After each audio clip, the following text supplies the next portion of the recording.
지난주에는 제가 미국에 있는 켄달 박사님이라고 하는 분한테 이메일을 받았습니다. 지금부터 한 20년 전에 제가 펜사콜라 크리스찬 칼리지 가서 이렇게 신학원 석사 이제 공부를 하는 가운데 이제 알게 되신 분이 켄달 박사입니다. 그래서 그 이후로 지금까지 아마 한 1000번 이상 이렇게 이메일을 주고받으면서 성경에 관련해서 우리가 이게 번역을 할 때 이게 미국 사람들이 이 구절들을 어떻게 인식을 하고 어떻게 이해하고 있느냐 이런 것들 정말 한 1000번 이상 이렇게 주고받으면서 많은 그런 그 교제를 나눴던 그런 아주 훌륭한 그런 그리스도인입니다. 제가 여러 그리스도인들 많이 만났지만 정말 본받고 싶다 할 정도로 성품이 훌륭하시고 또 목사님이시고 참 좋은 그런 분이에요. 그런데 이제 편지의 내용은 본인이 췌장암 진단을 지금 내일 받으니까 좀 이 결과가 좀 잘 나올 수 있도록 이제 기도해 달라 이제 그렇게 편지가 이제 왔습니다. 이분 워낙 경건하고 참 좋으신 분인데 육체적으로 굉장히 어려움을 많이 겪습니다. 신장을 이제 또 다 이제 수술 받고 이래서 계속해서 투석도 받고 하는 그런 일들이 있었고 또 대장에 또 암이 있다 그래서 고생도 이제 하시고 그러다가 이번엔 또 팬크레아 이번에 췌장 쪽에 이제 문제가 있다 이렇게 해서 그래서 이제 이틀 동안 이제 기도를 하고 그리고 이틀 있다가 이메일이 왔습니다. 다행히 양성으로 이제 판명이 나서 그래서 수술 받거나 할 그런 일은 없다 이런 이야기를 하면서 제게 그 이메일을 주면서 이렇게 그리스도인의 제자가 무엇인가 자기가 그날 한 70이 이제 되셨는데 그 70년 동안 예수님을 섬기는 단순한 그리스도인이 아니고 예수님을 따라가며 예수님을 본받으려고 노력을 하는 이러한 그 제자의 삶이 무엇인가 이거에 대해서 자기의 그 묵상한 거를 저한테 이제 이게 보내줬어요. 이제 결국은 제가 이제 목회하고 이제 이런 것들을 보면서 어쩌면 죽을지도 모른다는 그런 생각에 하여튼 저하고 이렇게 계속 커뮤니케이션 하는 가운데 저한테 주고 싶은 그런 말을 이렇게 이제 전달을 해준 것 같습니다. 그래서 내가 제자가 무엇인가 여기에 대해서 한번 설교를 해야 되겠구나 이런 생각을 이제 하게 됐습니다. 이런 가운데 사실 이렇게 말씀을 준비하려고 이렇게 이제 하다 보니까 제자이기 전에 먼저 그리스도인이 무엇인가 이거에 대해서 다시 한번 정의를 좀 내려야 되겠구나. 그래서 그분이 제게 주려고 했던 그 제자에 대한 그런 이야기는 제가 다음 주에 이제 전달을 하고 이번 주에는 그리스도인이 무엇하는 사람인가, 어떤 사람이 그리스도인인가, 또 특별히 제가 목회를 한다고 지난 한 9년 반 이상 이 교회를 지금 하고 있는데 과연 어떠한 심정으로 목회를 하고 있는가, 또 저와 여러분이 목회자이기 전에 또 하나님을 섬기는 어떤 사역을 하는 사람이기 전에 그리스도인이에요. 그렇죠? 성경이 이야기하는 그리스도인의 정의가 무엇인가? 이게 좋은 그리스도인이 돼야 좋은 제자가 될 수 있거든요. 그래서 이런저런 생각을 하면서 그리스도인은 새로운 창조물이라고 하는 그런 제목을 가지고 오늘 고린도후서 5장 9절에서 17절 말씀, 특별히 저에 대해서 또 앞으로 목회를 하려고 하는 그런 목회자들에 대해서 또 뿐만 아니라 목사, 목회자, 전도사 이런 사역한다고 하는 이런 것들 말고 기본적으로 우리 그리스도인이 어떤 사람인가 하는 거를 한번 좀 말씀을 드려야 될 그런 필요가 있다 이런 생각을 가지고 갑작스럽게 고린도후서 5장 9절에서 17절 말씀을 정하게 됐습니다. 고린도 전후서는 신약 성경에서 가장 긴 하나님의 말씀입니다. 여러분 잘 아신 대로 고린도 전서 안에는 신약교회에서 발생할 수 있는 여러 가지 문제들이 다 들어 있습니다.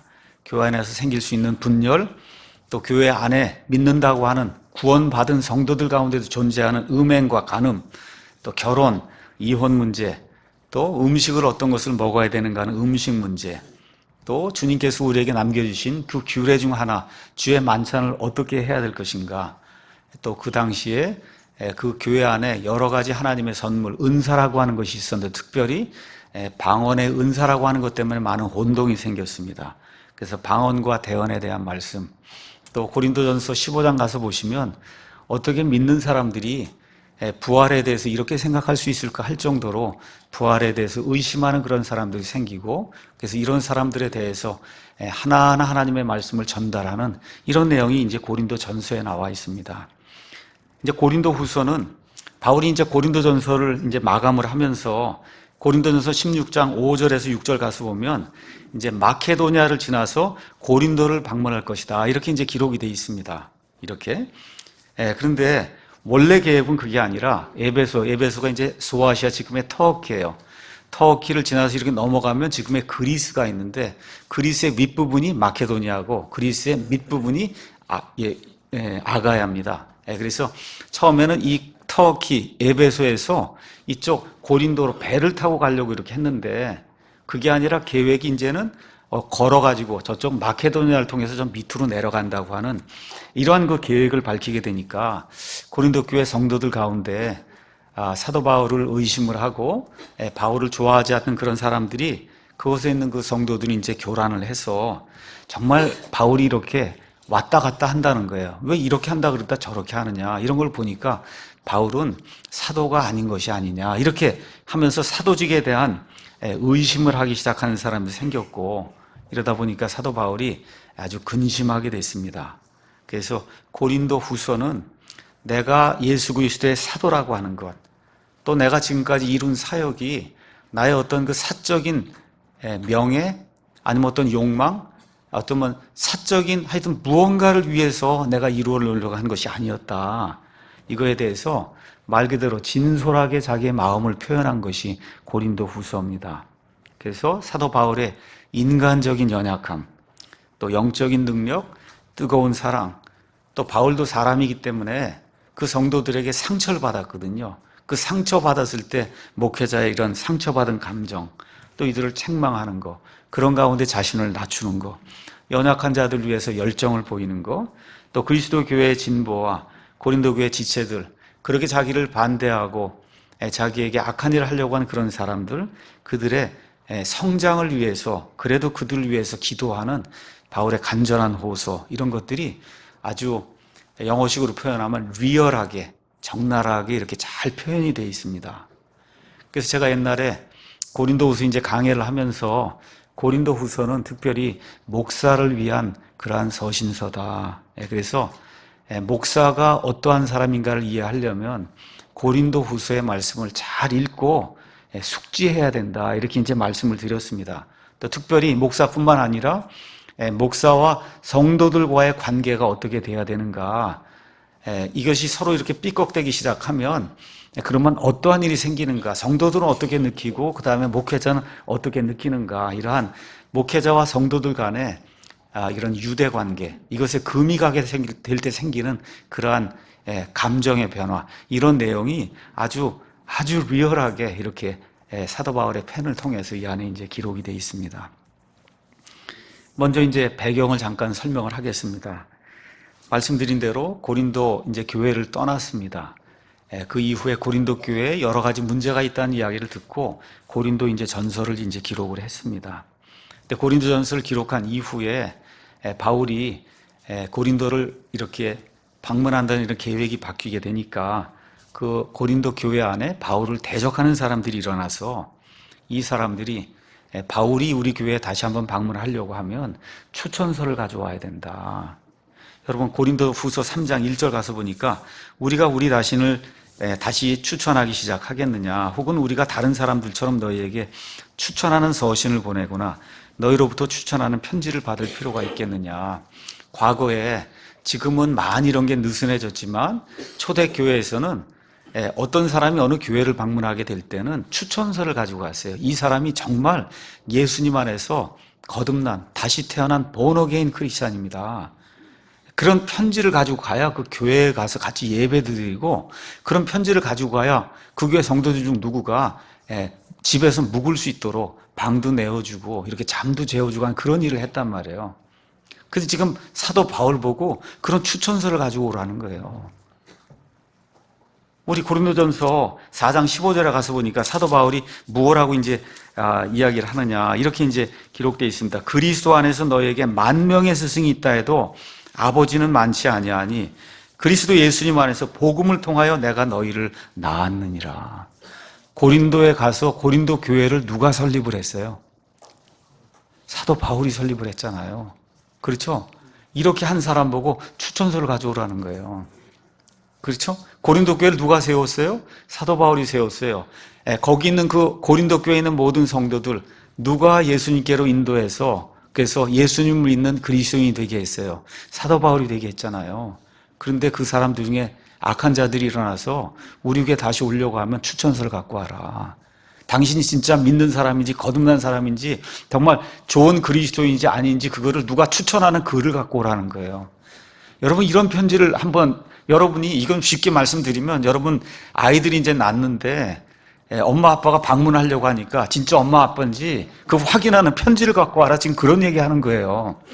당신이 우리 집을 방문하려면 진짜 우리 엄마 아빠인지 그 증명하는 편지, 뭐 보적등본, 뭐 사진 다 붙여갖고 갖고 와라. 이제 그렇게 이야기를 하는 겁니다. 지금식으로 표현하면 이게 얼마나 가슴 아픈 그런 일이에요. 그렇죠? 예.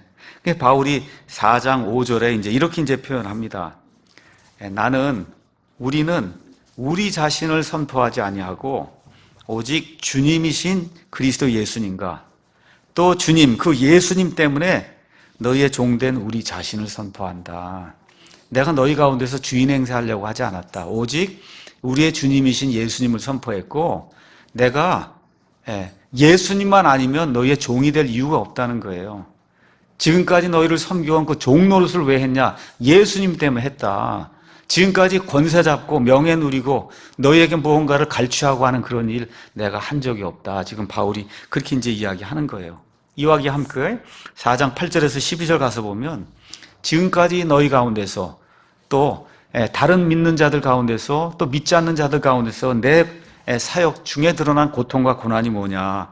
8절 가서 보니까 우리가 사방에서 고난을 당하나 괴로워하지 아니하며 난처한 일을 당하나 절망하지 아니하고 핍박을 받으나 버림받지 아니하며 거꾸로 뜨림을 당하나 망하지 아니하고 우리가 이게 사실 바울을 얘기하는 거거든요. 내가 항상 주 예수님의 죽으심을 몸에 짊어짐은 예수님의 생명 또한 우리 몸에 나타나게 하려 함이라. 그러니까 하나님의 일을 한다는 것이 그냥 탄탄대로를 걷는 게 아니라는 거예요. 예수님을 주님으로 영접한 이후에 예수님에게 이끌려서 전 삶을 예수님의 복음을 선포하는 데 쓴 지금 사도 바울이 지금까지 내가 사방에서 고난을 당하고 고통을 당하고 핍박을 당하는 그런 삶을 살아오면서 죽음에까지 넘겨졌다는 거예요. 그 이유는 뭐냐? 예수님의 생명이 내 안에서 드러날 수 있도록 하기 위해서 죽음에 넘겨지기까지 순종하며 하나님의 말씀 내가 지금까지 선포해 왔다. 지금 그렇게 이제 고백을 하고 있습니다. 그러면서 16절, 17절에 이런 까닭에 우리가 낙심하지 아니하노니 너희가 뭐라고 이야기하든 추천서를 가져오라고 이야기하든 나를 무시하든 뭐 어떻게 하든지 간에 낙심하지 아니하노니 우리의 겉사람은 썩어 없어져도 속사람은 날마다 새로워지는도다. 그래서 지금 사도 바울이 지금 나이가 한 57세 정도 이제 됐을 거예요. 그러니까 날이 갈수록 겉사람은 후패 자꾸 썩어져 없어진단 말이에요. 그렇죠? 모든 게 늙어지고 그렇죠? 주름살이 생기고 걷기도 힘들고 50견도 생기고 하여튼 여러 가지 이런 문제가 생겨서 어렵지만 그럼에도 불구하고 내 속사람은 날마다 새로워진다.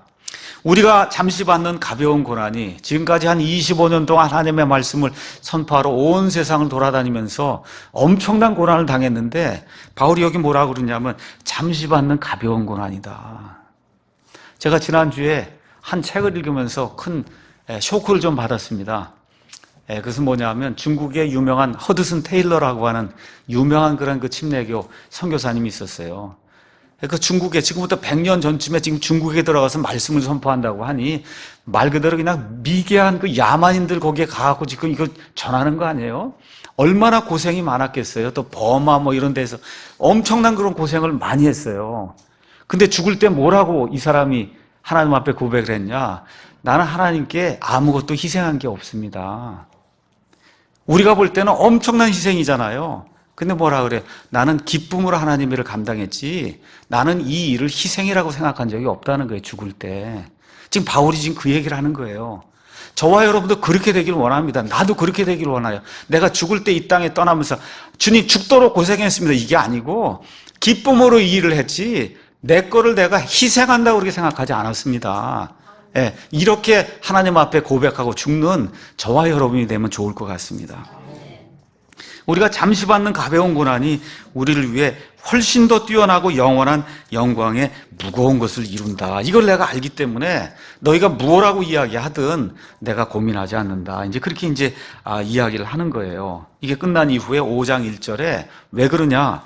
땅에 있는 우리의 이 장막지 몸이 해체되면 하나님의 건물 그 손으로 지은 집이 아니요 하늘들에 있는 영원한 집이 우리에게 있는 줄 내가 알기 때문에 이 땅에서 어떤 고난을 받고 비난을 받고 또 많은 사람에게 중상모략을 당해도 나는 걱정하지 않는다. 이 이야기 이제 하고 나서 5장 7절에 우리는 믿음으로 걷고 보는 것으로 걷지 않는다.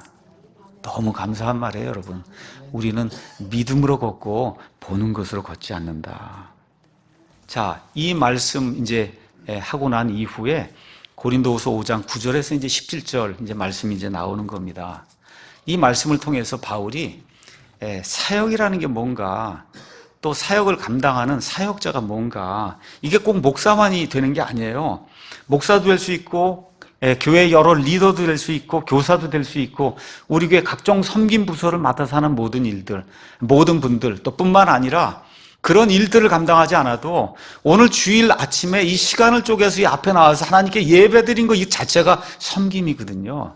이런 그 섬김을 하는 그런 섬김 사역자의 자세가 무엇인가 이런 내용이 지금 이 앞에 이제 기록이 돼 있고 이러한 그 섬김 사역자가 제대로 되기 위해서는 그리스도 안에서 새로운 창조물이 되어야 된다고 하는 그런 의미를 사도 바울이 이 말씀을 통해서 우리에게 알려주고 있습니다. 얼마 전에 저희가 그리스도인의 그 섬김 사역에 대해서 한 10번 정도 금요일에 강의를 했습니다. 류열수비 목사님이 사역은 뭐냐? 그건 섬기는 거다 라고 이야기하면서 섬김의 정의를 이렇게 이야기했습니다. 섬김 아니면 섬김 사역이란 무한하신 하나님의 자원이 사랑이 넘치는 채널, 저와 여러분 같은 사랑이 넘치는 채널을 통해서 옆에 있는 사람들의 필요를 채워주는데 이렇게 이제 사용돼서 오직 하나님께 영광을 돌리는 일이 되면 그게 하나님의 사역이다. 그러니까 내 걸로 하는 게 아니라는 거예요. 무한하신 하나님의 자원으로 하는 거예요. 또 저와 여러분이 사역자가 된다 할 때는 남을 사랑하기 위해서 하나님의 무한하신 자원이 흐를 수 있는 통로가 되는 이러한 그 사람이 돼야 되겠다 이 생각을 하고 어떻게 하는 거냐? 옆에 있는 사람들의 필요를 채워주는 거예요. 옆에 있는 사람들의 필요를 저는 목사로서, 어떤 사람은 집사로서, 어떤 사람은 지역 인도자로서, 어떤 사람은 교사로서, 어떤 사람은 주차봉사하는 그런 일을 맡은 사람으로서 다른 사람의 필요를 채워주는데 맨 마지막에 이 모든 일이 오직 하나님의 영광을 위해서 이루어지면 그게 하나님의 사역이다. 그렇게 이야기하고 있어요. 9절 가서 보니까 사역자의 수고하는 그런 내용이 그 안에 기록이 되어 있습니다. 9절 제가 읽어보겠습니다. 그러므로 우리는 함께 있든지 떨어져 있든지 내가 고린도 교회에서 같이 사역을 하든지 지금 고린도를 떠나서 지금 에베소에 있든지 마케도니아에 있든지 어디에 있든지 그분께서 받아주시는 자가 되려고 수고하노라 이렇게 이제 기록이 되어 있습니다. 여기 가서 보니까 수고한다 되어 있는데 영어로 레이버로 표현이 되어 있어요. 레이버 지금식으로 얘기하면 노동한다 이렇게 이제 되는데 실제로 여인들이 아기를 출산할 때 그때 하는 그 노력을 레이버라 그래요. 그러니까 미국 사람들 지금도 아기 낳는다 하면 레이버 한다 얘기해요. 그 정도로 힘든 게 그게 노동하는 거, 수고하는 거, 노역하는 거 그거예요. 그러니까 지금 사도 바울이 떠나 있든지 같이 있든지 상관없이 주님을 기쁘시게 하는 자가 되기 위해서 여인이 아기를 낳는 것 같이 그 정도의 지금 수고를 하고 있다고 지금 사도 바울이 이야기를 하고 있는 거예요. 많은 분들이 나는 그냥 이렇게 하면 하나님이 다 알아서 해주시는 거지 교회가 크든지 작든지 내가 하는 섬김의 일이 크든지 작든지 나는 상관하지 않는다 이렇게 이야기합니다. 그게 어느 경우에 이렇게 들어보면 겸손의 표현이기도 해요. 맞습니다. 근데 대개 어느 분들이 그 말을 많이 하냐? 진보를 이루지 못하는 분들이 그 말을 많이 해요. 진보를 이루지 못하는 분들이 그 말을 많이 합니다. 여러분, 회사를 경영하는데 회사가 크든지 작든지 줄든지 말든지 나는 상관 안 해. 이렇게 하면서 회사 경영하는 사람이 있어요? 여러분 있습니까? 없습니까? 여러분 가정생활하고 그렇지 하는데 집안이 잘 되든 못 되든 난 그냥 아무렇지 이렇게 생각하는 사람이 있어요? 아무도 없잖아요. 지금 바울이 이야기하는 거하고 뭐냐? 내가 하나님을 섬긴다고 하고 내가 어떤 섬김 사역을 한다고 할 때 그런 자세를 임하면 안 된다는 거예요. 하나님의 일이 흥왕할 수 있도록 내가 최선을 다해서 아기를 낳을 때 그 여인이 그 당하는 그런 고통, 이런 정도의 수고를 하면서 내가 최선을 다해서 하나님 일을 해야 되겠다, 이렇게 수고하는 자가 돼야 되겠다는 이런 마음속에 굳건한 결심을 가지고 하나님의 일을 해야 된다고 바울이 우리에게 이야기해 주고 있는 겁니다. 어느 정도로 수고했느냐? 3번 선교 여행을 다녔습니다. 로마까지 여행을 했어요. 나중에 투옥이 됐어요. 그 당시에 비행기가 있는 것도 아니고 자동차가 있는 것도 아니고 한 2만 킬로, 3만 킬로를 다 배 타고 다니고 걸어 다니고 하면서 말 그대로 온 몸을 하나님 앞에 내어놓는 이와 같은 수고를 하며 하나님의 일을 위해서 노력했던 사람이 사도 바울이에요. 이 가운데 좋은 것은 거의 맛보지 못했습니다. 사도 바울이 당했던 이와 같은 그 고통과 어려움과 핍박에 대해서는 제가 읽지 않겠습니다. 고린도후서 11장 23절에서 28절 말씀을 나중에 가서 성경 가서 읽어보면 이게 목회자가 하는 일이구나, 대접받는 일이 아니구나, 수치당하는 거구나, 핍박당하는 거구나, 매 맞는 거구나, 감옥에 갇히는 거구나, 금식하는 거구나, 이 모든 일을 감당하는 게 사도 바울이 감당했던 수고의 사역이라고 하는 거, 이거를 저와 여러분이 기억을 하고, 저를 포함해서 현 시대 목사들 가운데 이와 같은 거에 100분의 1도 당한 사람이 없다는 거, 이걸 기억하고 정말 하나님의 일을 위해서 사도 바울처럼 최선을 다해서 여인이 애를 낳을 때 수고하듯이 수고하는 그런 사역을 감당해야 되겠다. 목사뿐만 아니라 우리 교회 집사, 지역인도자, 이들의 부인들, 우리 교회 모든 섬김 사역하는 모든 형제 자매들이 이와 같은 그 마음을 가지고 하나님의 일에서 성취를 이루어내야 되겠다는 이러한 자세를 가지고 우리 사랑 침례교를 하게 될 때 하나님이 기뻐하시는 이와 같은 일이 우리 가운데서 이루어질 줄로 믿습니다. 10절에 가서 보니까 사역자의 자세가 나와 있어요. 10절 가서 보니까 우리가 반드시 다 그리스도의 심판석 앞에 나타나리니 목사든 성도든 꼭 기억해야 될 게 있다는 겁니다. 우리가 반드시 하나님 앞에 나타나서 각 사람이 좋은 것이든 나쁜 것이든 자기가 행한 것에 따라 자기 몸 안에 이루어진 것들을 심판을 받고 그 이루어진 것들에 따라 보상을 받는 그런 일이 있다는 사실을 항상 염두에 두고 주님의 일을 위해서 수고를 해야 된다. 지금 바울이 이야기하고 있는 겁니다. 이 심판석은 여러분 잘 아시는 것처럼 이렇게 심판해서 지옥에 넣고 천국에 넣고 하는 이와 같은 구원에 대한 그런 심판의 자리가 아니라 구원받은 이후에 성도들이 정말 주님을 위해서 어떤 일을 진심으로 했는가 이걸 판단하셔서 그래서 하나님께서 보상을 해주시는 이와 같은 자리가 여기 그리스도의 심판석으로 표현이 되어 있습니다. 고린도전서 3장 12절에서 15절에 나와 있는 말씀을 보니까 이렇게 이제 표현이 되어 있습니다. 제가 한번 가서 읽어보도록 하겠습니다. 3장 12절에 그런데 만일 어떤 사람이 이 기초 위에 금이나 은이나 보석이나 나무나 건초나 짚을 세우면 각 사람의 일이 드러나리라. 그날이 그것을 밝히 드러내리니 이는 그것이 불에 의해 드러나고 그 불이 각 사람의 일이 어떤 종류인지 그것을 시험할 것이기 때문이라. 어떤 사람이 그 기초 위에 세운 일이 남아있으면 그는 보상을 받고 어떤 사람의 일이 불타면 그는 보상의 손실을 당하리라. 그러나 그 자신은 구원을 받되 불에 의해 받는 것 같이 받으리라. 이렇게 이제 성경에 기록이 되어 있습니다. 저와 여러분이 하나님을 위해서 산다고 할 때 하나님의 이 심판 자리에 남편은 남편, 부인은 부인, 아이는 아이끼리 그냥 개인적으로 쓰는 거예요. 그 옆에 남편이 같이 서주고 목사가 같이 서주고 그런 거 아닙니다. 개개인이 하나님 앞에 서서 우리가 예수님 믿은 이후에 행했던 모든 일을 하나님 앞에 낱낱이 회개보고 하는 그런 일이 생긴다. 지금 그렇게 이야기하고 있어요. 근데 그 심판의 근거가 뭐냐? 그 일의 질과 동기를 보신다는 거예요. 양을 보는 게 아니라 일의 질과 동기를 보신다는 거예요. 저와 여러분이 꼭 기억하셔야 돼요. 사람들 앞에 무언가 나를 이렇게 자꾸 드러내려고 하는 이런 동기면 하나님 앞에 다 불타서 없어진 일이 되고 마는 거예요. 이 일의 동기가 뭐냐? 정말 하나님을 사랑하고 옆에 있는 이웃들을 사랑하기 위해서 하는 것이냐? 그렇죠? 이런 일의 질과 동기가 중요하다는 거예요. 여기 아까 읽은 말씀처럼 수많은 성도들이 하나님 앞에 가서 서서 회개보고 할 때 그 사람들이 다 불타서 겨우 구원만 받는 이와 같은 악한 일이 생긴다고 성경이 우리에게 이야기하고 있는 겁니다. 11절 가서 보니까 사역자, 하나님의 일을 하는 목사든 교사든 누구든 저와 여러분 모두가 다 사역자예요. 이 사역자의 임무가 그 안에 기록이 되어 있습니다. 그 임무는 뭐냐? 사람들을 설득하는 거라는 거예요. 그래서 11절에 그런즉 우리가 주의 두려움을 알므로 사람들을 설득하거니와 우리가 하나님께 밝히 드러났고 또 너희 양심에도 밝히 드러난 줄로 나는 확신한다. 이렇게 기록이 되어 있어요. 그러니까 저와 여러분이 하는 일, 섬김하는 모든 일이 한번 주방 일을 하자. 어떻게 설득해서 같이 하자고 해야 되는 거잖아요. 그렇죠? 이러한 그 섬김 사역의 그런 일도 있고 또 믿지 않는 자들에게도 설득을 해서 어떻게 해요? 예수 그리스도의 복음을 잘 전달함으로 주님의 복음 안으로 들어와서 구원받도록 하는 것도 설득하는 거예요. 목사가 이렇게 교회를 운영하면서 여러분과 함께 같이 공동의 목표를 가지고 나갑시다 이렇게 이야기할 때 어떻게 하는 거예요? 설득하는 거예요.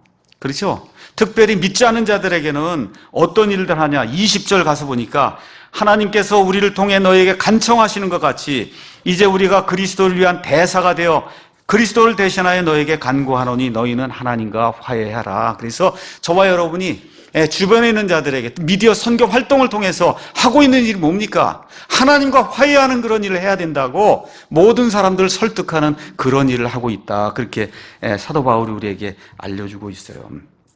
근데 왜 그렇게 해야 되냐? 가서 보니까 주의 두려움을 알기 때문에 그렇게 해야 된다. 여기 주의 두려움 이렇게 돼 있는데 영어로는 테러로 돼 있어요. 그러니까 원래 뜻은 주님이 공포스러운 분이라는 거예요, 여러분. 공포. 주님의 공포를 알기 때문에 주님이 두려운 분이라고 하는 사실을 알기 때문에 무슨 얘기입니까? 저와 여러분은 사람이기 때문에 사람의 마음을 몰라요. 근데 하나님은 불꽃 같은 눈으로 각 사람의 마음을 꿰뚫어 보신단 말이에요. 저는 여기는 조성주 형제님 마음에 뭐가 있는지 모릅니다. 근데 하나님은 그 형제님 마음에 들어있는 그 속 중심을 꿰뚫어 본단 말이에요. 그게 두렵기 때문에 그래서 하나님 앞에 올바로 설 수 있기 위해서 저와 여러분이 하나님 앞에 올바른 그러한 성도가 되어야 된다. 그럼 어떻게 우리가 이런 하나님의 심판을 통과할 수 있느냐? 첫 번째, 깨끗한 양심을 가져야 된다는 거예요. 예수님을 믿으면서 깨끗하고 투명한 양심을 가져야 돼요. 여기 그렇게 기록이 돼 있잖아요. 너희 양심에도 우리가 어떤 사람인가 하는 게 드러나 있지 않느냐. 내가 목회를 한다. 아니면 내가 지역 인도를 한다. 아니면 어떤 섬김 부서를 내가 인도하고 있다. 지금 나와서 예배를 드리고 다 섬김이란 말이에요. 그렇죠? 이러한 섬김이 하나님과 사람 앞에 특히 사람의 양심에도 깨끗하고 투명하게 그렇게 드러나야 된다는 거예요. 목사가 욕심 부리는 것으로 드러나면 안 된다는 겁니다. 자기의 명예를 추구하는 것으로 드러나면 안 된다는 거예요. 그래서 깨끗한 그런 양심을 가져야 된다. 근데 바울이 뭐라 그래요? 나는 그래서 깨끗한 양심을 소유했기 때문에 하나도 걱정하지 않는다는 거예요. 너희가 나를 비방하고 추천서를 가져오라고 얘기해도 나는 양심이 깨끗하기 때문에 하나님의 심판석 앞에 설 때 양심이 투명하기 때문에 나는 아무 걱정이 없다. 지금 그렇게 이야기하는 거예요. 여러분 그런 사역을 저와 여러분 하길 간절히 원합니다. 우리 사랑 침례교회 사역하는 모든 게 하나님과 사람들 앞에 특별히 사람들이 보기에도 양심에 투명한 그런 사역이 돼야 남이 비방을 하든 뭐라 해도 걱정이 없는 거예요. 하나님의 심판석 앞에 설 때 걱정이 없는 겁니다. 우리의 양심이 투명하기 때문에. 두 번째 이제 12절에 나와 있는 말씀은 우리가 다시 너에게 우리 자신을 추천하지 아니하고 오히려 우리를 대신하여 자랑할 기회를 너에게 주노니 이것은 마음으로 자랑하지 아니하고 외모로 자랑하는 자들에게 너희가 무엇인가 대답하게 하려 하며 추천서 같은 거 이런 거 내가 가져가지 않는다. 이야기 지금 무슨 이야기를 하는 거냐? 나는 사람의 칭찬에 연연해하지 않는다는 거예요. 여러분 목사를 하고 아니면 어떤 섬김 사역을 하고 이게 뭐 일이 다 잘 되고 그러면 사람이 칭찬합니다. 그렇죠? 근데 여기에 빠져버리면 그러면 사람을 기쁘게 하는 사람이 된다는 거예요. 그러니까 사도 바울이 나는 칭찬에 연연하지 않는 그런 사람이기 때문에 하나님의 심판서가 봤을 때 아무 문제가 없다고 얘기하는 겁니다. 여러분, 그렇게 돼야 돼요. 사람이 칭찬하든 칭찬하지 아니하든, 그렇죠? 거기에 연연하지 않고 오직 하나님만 바라보고 양심의 투명한 구와 같은 사역을 해야 된다. 이렇게 이야기하는 거예요. 칭찬은 어느 때 생기느냐? 어떻게 생겨요? 듣기 좋은 말만 많이 하면 칭찬이 많이 생기는 거예요. 그래서 예수님께서 뭐라 그래요? 모든 사람이 너희에 대해 좋게 이야기하면 너희에게 화가 있다고 이야기하는 겁니다. 이걸 저와 여러분 잘 기억하셔야 돼요. 구약의 대언자들, 예레미야 가서 말씀을 선포했습니다. 듣습니까? 안 듣습니까? 안 들어요. 칭찬하지 않아요. 근데 가짜가 나타나서 하나님께서 이렇게 말씀하신다 하면 우르르 사람이 몰라가고 저 사람이 좋은 사람이다. 그렇게 이야기한다는 거예요. 이사야서 30장 9절에서 11절 말씀 가서 보니까 이사야 대언자가 이걸 이렇게 이제 표현을 했습니다. 9절에서 11절. 이것은 반역하는 백성이요 거짓말하는 자녀들이며 주의 법을 들으려 하지 아니하는 자녀들이니라. 그들이 선견자들에게, 지금식으로 목사들에게 이르기를 보지 말라 하고, 대언자들에게, 역시 목사들에게 이르기를 우리에게 바른 것들을 대언하지 말라, 우리에게 부드러운 것들을 말하며 속이는 것들을 대언하라. 이렇게 하라고 자꾸 주문을 넣는데 목사가 그렇게 하면 그럼 어떻게 칭찬이 넘쳐난다는 겁니다. 근데 바울이 뭐라 그래요? 그거 아무 소용없다는 거예요.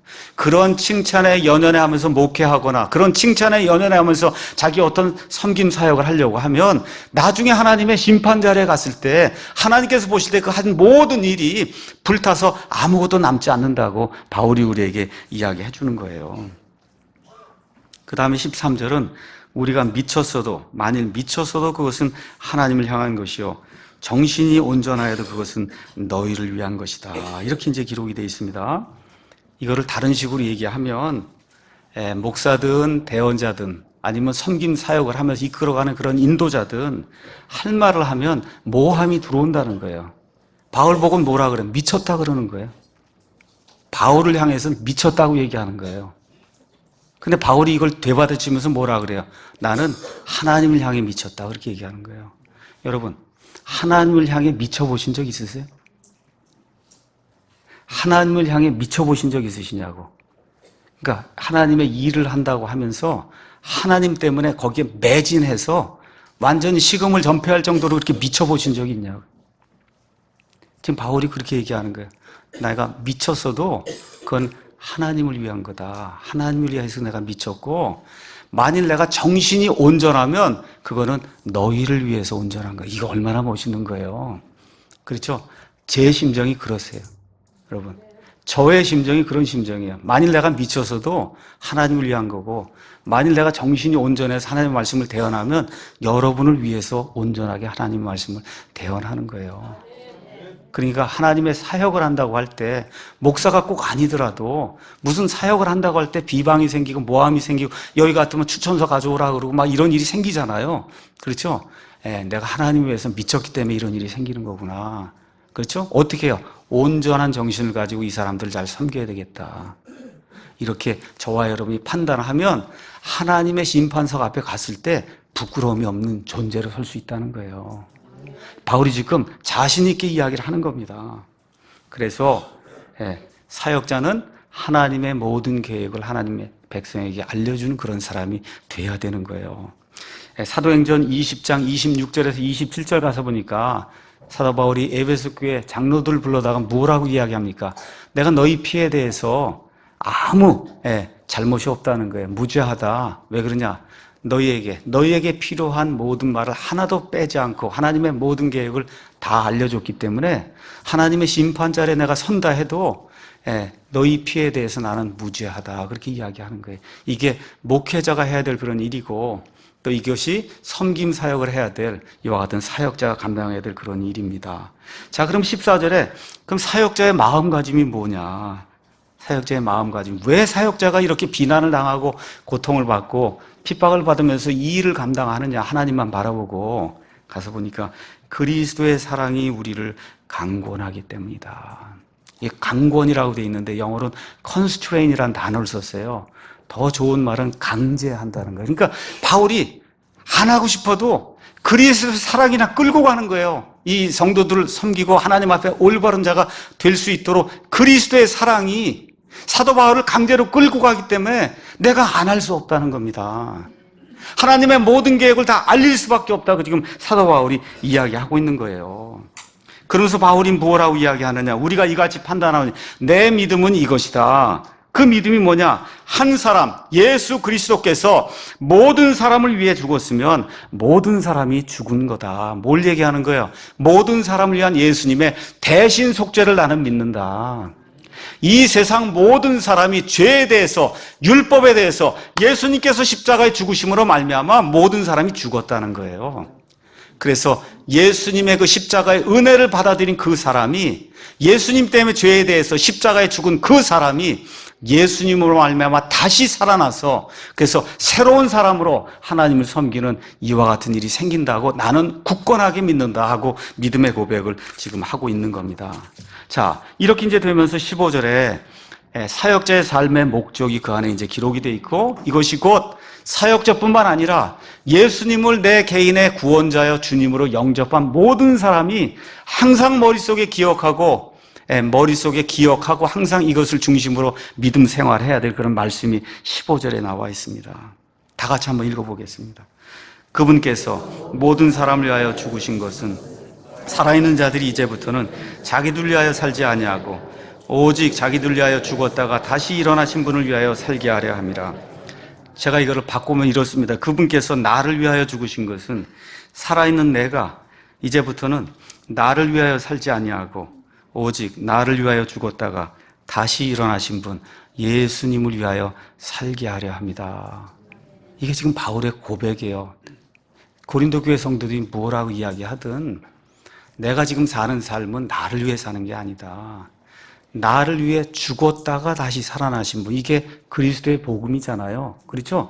성경 기록대로 예수님께서 죽으셨다가 묻히셨다가 성경 기록대로 사흘 만에 부활하신 그 분을 위해서 사는 것이 모든 그리스도인의 목표가 되어야 되고, 특별히 목회자 또 사역을 하는 그런 모든 사람들의 목표가 되어야 된다. 그렇게 지금 이야기를 하는 겁니다. 그러면 나를 위해 산다는 게 뭐냐?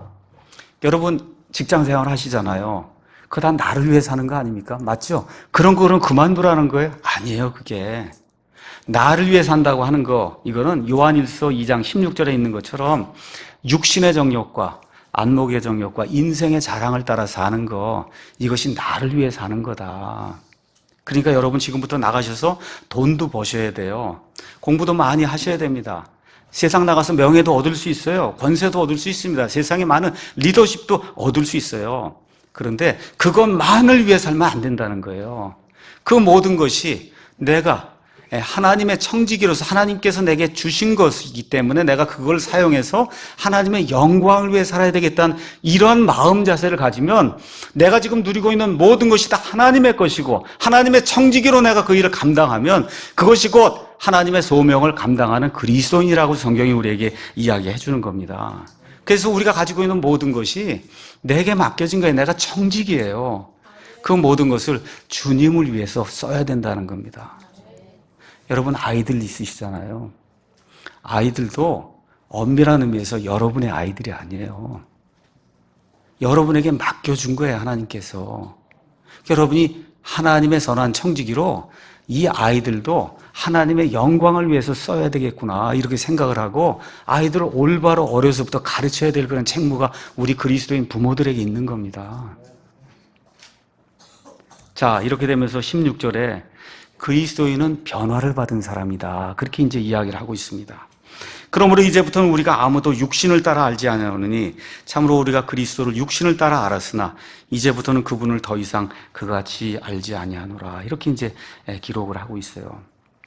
다시 말씀드려 더 이상 과거의 관점으로 사람을 보지 않고 과거의 관점으로 환경을, 주변을 보지 않는다는 거예요. 육신을 따라 보지 않는다.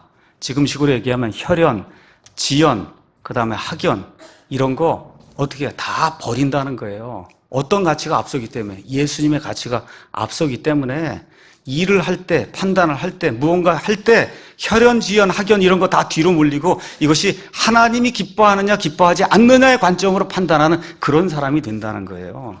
그래서 사도 바울도 예수님 믿기 전에 어떻게 생각했어요? 유대인 목수 중에 한 사람이구나. 지금식으로 얘기하면 4대 성인 중에 한 사람이구나. 그렇죠? 그렇게 생각했다는 거예요, 육신을 따라. 근데 예수님을 정확히 한 이후에는 이분이 곧 하나님이시여 참 사람이시며 오직 이분만을 통해서 하나님의 구원을 받을 수 있다고 그렇게 선포하는 사람이 된 거예요. 그래서 과거의 모든 그런 관점을 다 내어다 버리고 하나님이 기뻐하시는 그런 관점으로 사람을 보고 주변 환경을 보고, 그렇죠? 내가 행하는 모든 일을 그러한 관점으로 판단하는 그런 사람이 됐다고 성경이 이야기를 하고 있는 겁니다.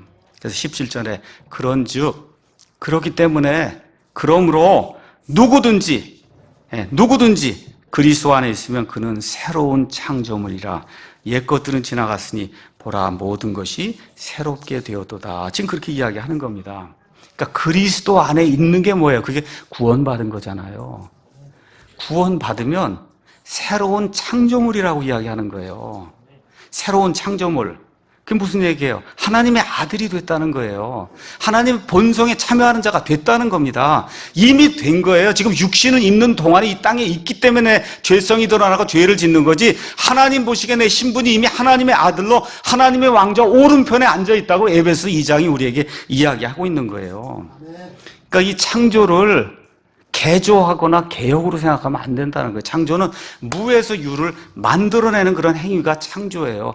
이 누더기 같은 걸 이걸 갖다 덧대갖고 뭘 고치는 것이 아니라 새롭게 무에서 유로 모든 것이 변한 사람이 그리스도인이다. 지금 그렇게 이야기하는 겁니다. 성경에 나오는 구원받은 사람들 이야기를 우리가 가서 자세히 살펴보세요. 수가성 여인, 삭개오, 니고데모, 빌립보 감옥의 간수, 사도 바울 등 가서 여러분과 제가 성경에 나와 변화된 구원받은 그런 사람들의 모습을 살펴보면 100% 삶의 변화가 생겼어요. 제가 얼마 전에 데이비 클라우드 이 선교사님의 이 책을 가지고 설교하면서 이미 이야기했던 노아 웹스터 이야기를 오늘 다시 한번 이야기를 하려고 합니다. 성경에 나오는 구원받은 사람들은 100% 삶의 변화가 있었습니다. 이 삶의 변화를 지금식으로 표현하면 인생관이 바뀌는 거예요. 여러분, 사람의 역사를 보는 역사관이 바뀌는 거예요. 세계관이 바뀌는 거예요. 가치관이 바뀌는 거예요, 여러분. 우리가 하늘나라의 시민으로 사는 거예요. 하늘나라의 시민. 하나님의 가치를 가지고 모든 것을 조망해 볼 수 있는 그런 눈을 가진 사람이 되는 게, 그게 새로운 창조물이 되는 거예요. 1750년경에 미국에 이제 대각성 운동이 일어났습니다. 왜 대각성 운동이라고 이야기하냐? 크게 각성할 필요가 있는 때이기 때문에 그래서 대각성 운동이라고 이야기하는 거예요. 그 당시 사람들의 믿음 생활이 어땠냐?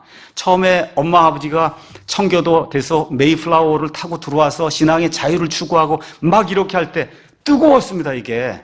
근데 100년, 200년이 지나는 가운데 믿음이 수그러들기 시작했어요.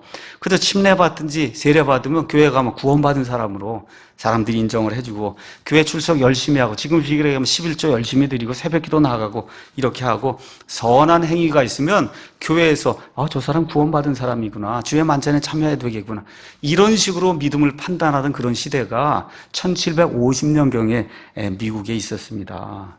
그런데 대각성 운동이 일어나기 시작하니까 어떤 현상이 생겼냐? 삶의 변화가 생기기 시작한 거예요. 다시 말씀드려, 내가 예수님 때문에, 예수님의 보혈의 공로로 내 행위와 상관없이 하나님의 은혜로 전적으로 제가 거저 구원받았습니다 라고 어떤 사람이 그 이야기를 하게 될 때 그 사람의 삶에 전인격적인 변화가 일어난 것이 감지가 된 거예요. 이 당시 그렇게 변화가 일어났던 사람 중에 가장 유명한 사람이 노아 웹스터입니다. 노아 웹스터. 미국 국어교육의, 미국의 국어는 영어니까 영어 교육의 아버지다, 이렇게 이제 불리고, 제가 말씀드린 대로 이렇게 두꺼운 1821년판 노아 웹스터 사전을 지은 분이에요. 깨알 같은 글씨로 그래서 1828년경에 다른 책이 없었어요. 영어 킹제임 성경과 노아 웹스터 이런 사전 하나, 또 웹스터가 국어, 영어 교육을 가르치기 위해서 만들어 놓던 조그만 책이 있습니다. 이 세 가지 정도가 미국 사람들이 접할 수 있는 그 당시에 유일한 책이에요. 이걸 통해서 하나님의 사람으로 바뀐 이 사람이 미국 국민 전체, 전 시민을 하나님 안에서 개조가 돼서 완전히 하나님의 새로운 창조물이 되게 하려고 노력하는 그런 일을 했던 사람이 노아 웹스터예요. 예일대를 다녔고 변호사를 했고 당대 최고의 엘리트로 불리는 이런 사람이 2차 대각성 1807년에 커네티컷주 뉴헤이븐에서 제일 회중 침례교회 다니던 웹스터에게 대각성 운동의 바람이 불면서 웹스터가 교회 지금까지 다녔습니다. 구원받지 못한 상태로 다녔어요. 구원받는 그런 일이 생기면서 1808년 4월에 두 딸과 함께 나와서 공적으로 자기의 믿음을 고백하는 그런 일이 있었습니다. 이거에 대해 역사가가 이렇게 기록을 하고 있어요. 그의 회심은, 잘 들으세요, 영적으로, 지적으로, 윤리적으로 그의 삶의 분수령이 되었다, 그렇게 이야기하고 있습니다. 그 결과 그의 삶의 모든 분야에서, 여기 나와 있잖아요. 누구든지 그리스도 안에 있으면 그는 새로운 창조물이라. 옛 것들은 지나갔으니 보라, 뭐가요? 모든 것이 100% 모든 것이 그의 삶의 모든 분야에서, 거기서 역사가 이렇게 기록합니다. 윤리와 도덕, 그 다음에 정부를 바라보는 관점, 교육을 바라보는 관점, 사람의 존재 이유, 이런 모든 것에서 그의 전적인 가치관이 변화가 되었다, 그렇게 역사가 기록을 하고 있어요. 웹스터 자신이 뭐라고 얘기하냐? 내 삶의 변두리에 계시는 하나님께서 내 삶의 정중앙으로 들어오셨다. 그 결과 내게는 삶의 목적과 초점이 완전히 바뀌게 되었다, 이렇게 지금 기록을 하고 있습니다. 그럼 구원받기 전에 웹스터가 어떤 사람이냐? 교회에 늘 출석하는 그 교회 멤버입니다. 20세 이후로는 성경의 규정대로 덕을 행하며 살았어요. 하나님의 존재를 늘 믿고 감사하며 기도했습니다. 정원에서 과일을 딸 때도 늘 감사하며 기도했어요. 예수님의 대신 속죄를 믿었어요. 그럼에도 불구하고 예일대를 다니고 변호사를 하고 세상의 엘리트라고 하다 보니까 성경 말씀 읽는가 하면 이건 아니고 이건 기고, 이렇게 자기 마음대로 성경을 재단하는 인본주의자로 이렇게 컸던 거예요. 그래서 인간의 이성에 맞지 않는 이런 교리들은 다 의심하고 배격을 하고 인간이 봤을 때 논리적으로 맞는다고 생각하는 것들만 받아들이는 이와 같은 그리스도인이 됐습니다. 너무 열심을 내면 안 된다고 생각했어요. 그래서 처음에 제2차 대각성 이런 부흥회가 열릴 때 그거를 적극적으로 반대했던 사람이 웹스터예요. 그런데 회심 이후에 이런 대각성 운동을 반대하던 자기 처남에게 이런 편지를 보냈습니다. 성경과 기독교 신앙, 성경의 구원 방법, 하나님의 인간 통치, 역사 운영 방법 등의 모든 관점이 내 안에서 바뀌게 됐고 마음에서 확신을 가지고 기쁘게 하나님의 뜻을 따르게 되었다라고 이야기하면서 마지막으로 이 지적인 존재가 뭐라고 이야기하느냐? 이 같은 변화는 인간의 무능력과 부족함을 고려할 때 우리 힘으로 이루어지지 않는다는 것을 내가 깨닫게 되었다. 그래서 여기 뭐라고 기록이 되어 있어요? 누구든지 그리스도 안에 있으면 새로운 창조물이 되는 거예요. 내 힘으로 되는 게 아닙니다. 그리스도 안에 있을 때 새로운 창조물이 되면 이 세상 우주 만물 모든 것들을 보는 모든 관점이 하나님의 시각으로 보게 된다는 거예요. 그래서 옛 것들은 지나갔으니 보라, 모든 것이 새롭게 되었다라는 그런 고백이 이제 생기게 됐다는 겁니다. 우리 사랑 침례교회의 목표에 대해서 이 시간에 잠깐 말씀을 드리겠습니다. 제가 이 교회 목사로 이 심호하는 동안 우리가 추구하는 진리는 토탈 트루스. 무슨 얘기예요? 진리에 제가 90%만 가르치거나 95%만 가르치지 않아요. 사도 바울의 말대로 하나님의 모든 계획을 다 가르치는 목사가 될 거예요. 그러니까 전적인 진리, 완전한 진리를 가르치는 그런 교회를 할 겁니다. 그러니까 하나님의 진리는 토탈 트루스, 완전한 전적으로 옳은 진리지 일부만 옳고 일부는 그르고 하는 그런 진리가 아닙니다. 그래서 하나님의 진리가 저희 안에 들어와서 진리의 성령님이 저희를 인도하시면 인생의 모든 분야에서 그 진리가 저와 여러분을 지배하게 만드는 그런 사람들 만들려고 하는 것이 제가 이 교회에 하고 있는 그러한 목표예요. 다시 말씀드려 하나님의 시각으로 모든 것을 볼 수 아는 이와 같은 그리스도인을 만드는 것이 목사의 직무라고 저는 생각을 합니다. 여러분 지난 한 30년 동안 프랑스가 심각한 사회주의 정부를 꾸리다가 이제 결국 도망치듯이 지금 빠져나오려고 하고 있어요. 그 30년 동안 사회주의 정부한 결과가 뭐예요? 지금 빠져나와 보니까 도저히 되돌릴 수 없는 그런 일이 생긴 거야. 곳곳에 동성애가 퍼져 있고 가는 데마다 이슬람이 퍼져 있고 어떻게 이제 프랑스 치유할 수 있는 그런 방법이 없습니다. 방법이 없어요. 하나님의 사전에는 좌경하라는 게 없는 거예요. 여러분 동성애 미워하십니까? 예. 진화론 싫어하십니까? 예. 이슬람 반대하십니까? 예. 근데 이것만 하면 안 되는 거예요. 모두 바뀌어야 되냐?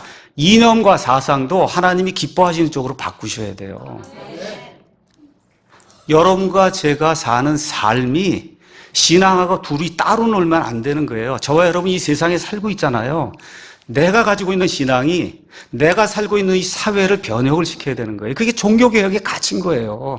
프로테스탄티즘의 가치가 바로 그건 거예요. 저와 여러분 영화 이거 좋으냐 나쁘냐 판단하십니까? 안 하십니까? 여러분 판단하세요? 안 하세요? 음악 좋으냐 나쁘냐 판단하세요? 안 하세요? 하죠? 저기 가는 거 좋으냐 나쁘냐 판단하세요? 안 하세요? 그럼 우리가 세우는 정부가 좋은 정부가 아닌가 여러분 판단해야 돼요? 안 해야 돼요? 판단해야 되는 거예요. 왜 그러냐? 우리 삶에 가장 큰 영향을 미치는 게 정부이기 때문에 그런 거예요. 제가 정치 발언하는 것이 아니라 뭘 이야기하는 거예요? 건강한 정부를 세우는 게 하나님의 뜻입니다. 우리 그리스도인의 해야 될 그런 책무이기 때문에 제가 토탈 트루스를 이야기하는 거예요. 토탈 트루스는 하나님이 기뻐하시는 그런 정부를 세워나가는 게 그게 프로테스탄티즘, 종교개혁이 우리 인간에게 가져준 가장 큰 선물이에요. 그래서 지금 이 시대는 왜 그걸 해야 되냐? 지금은 옛날에 왕정시대가 아니라 주권 재민을 가지고 어떻게 해요? 우리가 원하는 정부를 꾸리는 그런 시대로 돌아섰기 때문에 우리 그리스도인들이 우리 삶에 가장 큰 영향을 미치는 이 정부를 건강한 정부, 하나님이 기뻐하시는 정부, 우리 아이들이 동성애 같은 거 걱정하지 않고 살 수 있는 그런 정부를 만들기 위해서 노력을 해야 되는 거예요. 다시 말씀드리게 제가 정치하라는 얘기 전혀 아닙니다. 자꾸 오해하시는 그런 분들이 있기 때문에 목사로서 제 소명을 말씀을 드리는 거예요. 저희는 토탈 트루스를 가르치는 그런 교회가 돼야 된다. 어떤 분들이 이야기합니다. 왜 교회 목사가 말씀만 전하지 복음만 전하지 왜 이런 이야기를 하느냐. 제가 말씀드릴게요. 이런 이야기 하는 게 복음의 일부고 이런 이야기 하는 게 하나님 말씀의 일부이기 때문에 하나님의 모든 계획을 전달해야 될 목사가 이 말씀을 전달하는 거예요. 왜 그래요? 여러분을 사랑하기 때문에 그런 거예요. 하나님을 위해 내가 미쳤고 여러분을 위해 정신이 온전하면 여러분을 살리기 위해서 제가 이 말씀을 드리는 거예요. 여러분의 아이들이 건강한 사회에 살 수 있도록 하기 위해서 제가 이 말씀을 드리는 거예요. 이걸 꼭 기억하셔야 누구를 미워하거나 누구를 해서 이야기하는 것이 전혀 아닙니다. 우리가 사는 사회가 그래도 하나님이 원하시는 건강한 사회가 될 수 있도록 하기 위해서 저와 여러분이 올바른 것을 추구하는 그런 정부를 세우기 위해서 정보를 찾아보고 알아보고 그러고선 열심히 그 일을 해야 된다고 여러분에게 말씀을 드리는 겁니다. 지금처럼 나라가 좌경화되면 마음에 위기의식이 느껴져요. 그게 좋은 그리스도인이에요. 이건 하나님의 뜻이 아닌데 하나님의 가치가 아닌데 왜 나라가 이렇게 갈까 하는 그런 위기의식이 느껴져야 그게 건강한 그리스도인이에요. 그게 새로 창조가 된 하나님의 마음을 갖는 그러한 그리스도인입니다. 이번 주에 이제 트럼프 대통령 방한합니다. 여러분, 트럼프가 무슨 상관이 있어? 그렇게 생각하시면 안 되고 지금 온 역사를 하나님이 주관하고 계시잖아요. 하나님의 역사가 지금 트럼프가 방한을 합니다. 불순한 사람들이 좌경 세력들이 지금 트럼프 오는 거 방해하고 데모하느라고 엄청나게 우리가 데모할 필요는 없어요. 가서 뭘 해야 돼? 하나님께 기도해야 됩니다. 하나님, 지금 나라가 이렇게 돼 있는데 그래도 우리의 우방으로 북한의 핵무력, 그렇죠? 미사일 사태에서 우리를 지금 구원해 줄 수 있는 유일한 우방국가 지금 미국의 대통령이 오는 지금 온 나라의 불순분자들이 저렇게 일어나고 있으니 아버지 하나님께서 은혜를 베풀어 주셔서 모든 회담이 잘 진행이 되고 이번 기회에 평화 통일이 이루어질 수 있도록 하나님께서 우리를 도와주시기 바랍니다 하고 저와 여러분이 간절히 기도할 책무를 우리 그리스도인이 가지고 있는 겁니다. 다시 말씀드릴게요. 왜 그래요? 우리 아이들과 저와 여러분이 좋은 나라에서 살기 위해서 그런 거예요. 여러분 적화되고 사회주의되고 공산화되면 제1 타겟이 저와 여러분입니다. 저와 여러분의 아이들이에요. 예수님 믿는 교회가 제1 타겟입니다. 여러분 기억을 하시고, 그래서 올바르게 교회와 그 다음에 국가와 대통령과 정치 지도자들을 위해서 이들이 하나님의 뜻을 실천할 수 있는 좋은 그런 국가를 만들 수 있도록 저와 여러분이 기억을 하고 기도를 해야 되는 거예요. 이번 주에, 지난주에 많은 대학생들이 국회에 쳐들어가서 트럼프 방한하는 거 반대한다고 해서 막 데모 일으키고 하는 거 이렇게 신문에 나오고 하지 않아요? 너무 안타까운 거. 우리 교회 아이들 가운데 거기 가서 그런 일 하는 아이들이 있을까봐 제가 걱정이 되는 겁니다. 첫 번째, 어글리해요. 얼마나 추한지 알 수가 없어요.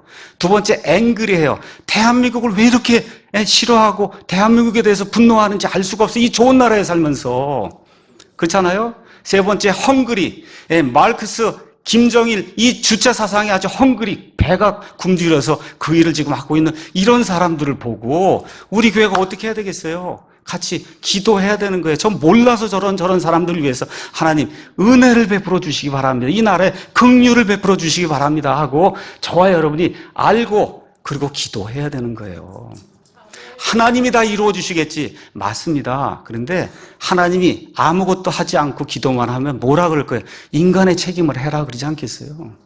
인간의 책임을 하라 그런다면 인간의 책임을 하고 기도하라 그런단 말이에요. 인간의 책임을 하고 그리고 내게 기도해라.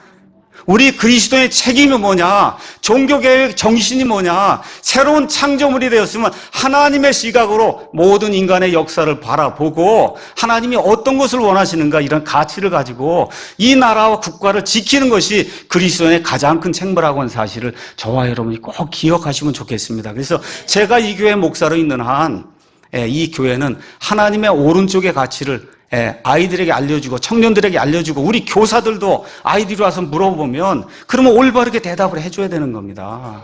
이런 교회가 곳곳에 늘어나게 될 때 하나님의 백성이 올바른 그런 가치관을 가지고 이 나라에 살게 될 때 이 나라가 하나님의 평안 가운데서 자유롭게 예배드릴 수 있고 모일 수 있고 하나님의 말씀을 선포할 수 있는 그런 아름다운 국가가 될 수 있는 겁니다. 가서 보니까 사도 바울이 과거의 모든 건 지나갔다. 여기에 얽매이면 안 된다. 과거의 아픔, 과거의 고통, 핍박, 상처, 기억, 편견, 과거의 사랑, 자랑, 질투, 야망 다 지나갔어요. 여기에다 모두 더하셔야 되냐면 지연, 혈연, 학연, 이념과 사상도 예수님의 것이 아니면 다 갖다 버리셔야 돼요. 다 갖다 버리셔야 돼요. 여기 뭐라고 이렇게 돼 있어요? 누구든지 그리스도 안에 있어서 그리스도의 영이 그 사람에 들어가면 그는 새로운 창조물이라 옛 것들은 지나갔으니 보라 모든 것이 새롭게 되었도다. 이 말씀이 우리 가운데 이루어질 때 이런 사람들이 넘쳐나게 될 때 어떤 사람이 돼? 예수님을 따라가며 섬기는 제자가 될 수 있는 겁니다. 이런 것을 실천할 수 있는 우리 사랑 침례교회가 되기를 여러분의 목사가 여러분에게 진심으로 호소합니다. 기도하겠습니다.